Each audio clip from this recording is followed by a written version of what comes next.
ધન્ય એકાદશી, ધન્ય એકાદશી, એકાદશી કરીએ તો વર સુખ પામીએ. ધન્ય એકાદશી, એકાદશી કરીએ તો વ્રજ સુખ પામીએ. ધન્ય એકાદશી, એકાદશી, એકાદશી કરીએ તો વ્રજ સુખ પામીએ. ધન્ય એકાદશી, એકાદશી કરીએ તો વ્રજ સુખ પામીએ.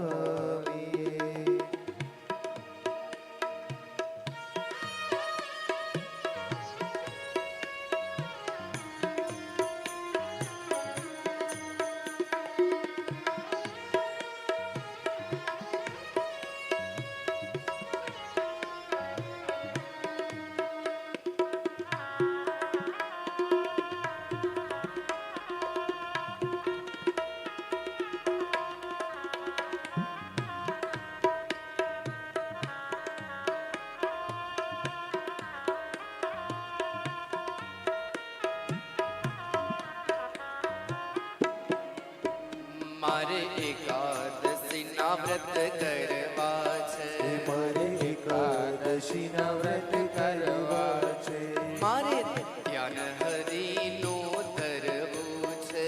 મારે ધ્યાન હરિનું ધરવું છે. મારે વૈકુંઠમાં જઈ વસવું છે. મારે વૈકુંઠમાં જઈ વસવું છે. ધન્ય એકાદશી, એકાદશી કરીએ તો વ્રજ સુખ પામીએ. ધન્ય એકાદશી, એકાદશી કરીએ તો વ્રજ સુખ પામીએ.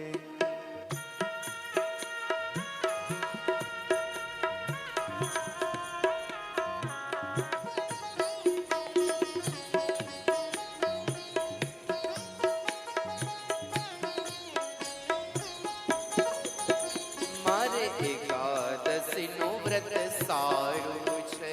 મારે એકાદશીનું વ્રત સારું છે.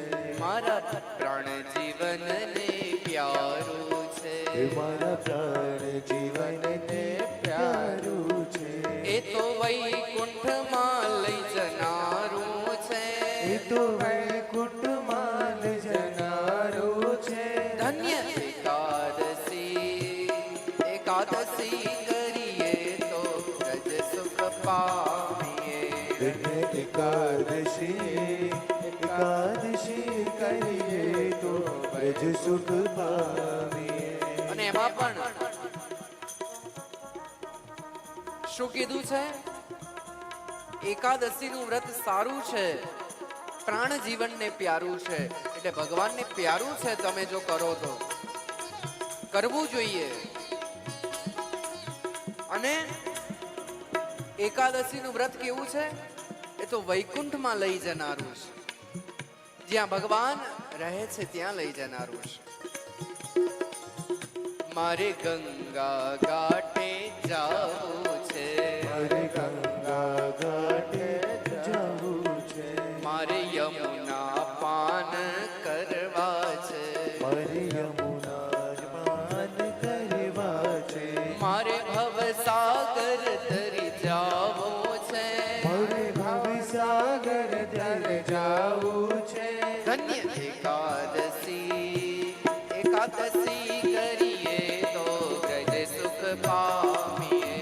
ધન્ય એકાદશી, એકાદશી કરીએ તો વ્રજ સુખ પામીએ. અને એટલું નહીં, જ્યારે તમે કોઈ વ્રત લો, જ્યારે કોઈ નિયમ લો, ત્યારે એમાં શું હોય છે? એકાદશીના 11ના દિવસે શું કરવાનું? મારે 10 ઇન્દ્રિયો વશ કરવી છે.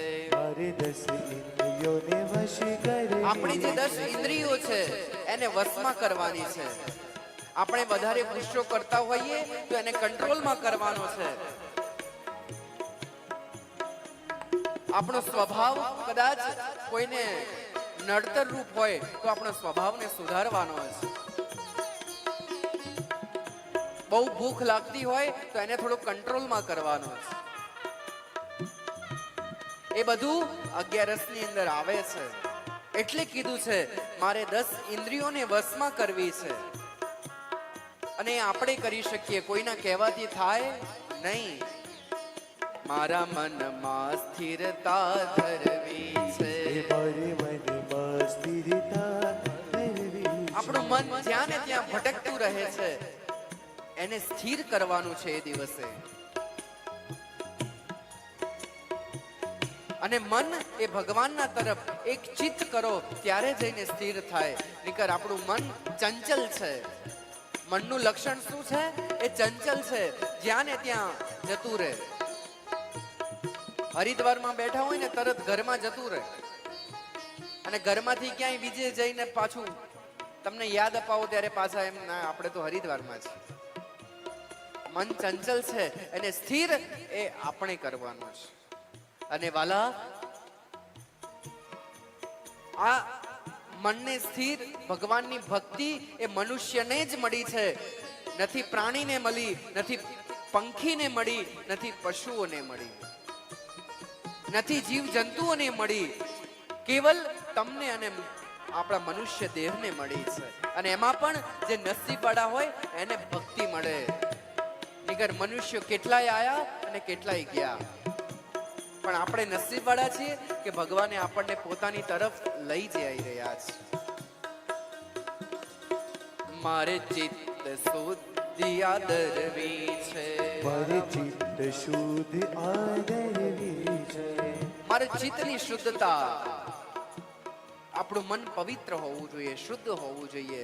તમે ગમે તેટલી ગંગાજીમાં ડૂબકી મારો, પણ જો મનની અંદર ગંદવેડો હોય, મનની અંદર અશુદ્ધતા હોય, કોઈના માટે ખરાબ વિચાર કરવાનો હોય, તો ગમે તેટલી 100 ડૂબકી મારો ગંગાજીમાં, તોય કાંઈ પાપ ધોવાય નહીં. સાચા અર્થમાં જો આ ગંગાજીના સાનિધ્યમાં આયા છો, તો સાચા અર્થમાં જો ડૂબકી લગાવી હોય, તો આપણા ભીતરની અંદર જે અવગુણો છે એને દૂર કરીને સદગુણોને પ્રવેશ કરાવજો, અને પછી ગંગાજીમાં ડૂબકી મારજો.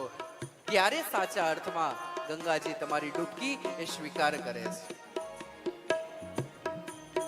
ધન્ય એકાદશી, એકાદશી કરીએ તો વ્રજ સુખ પામીએ.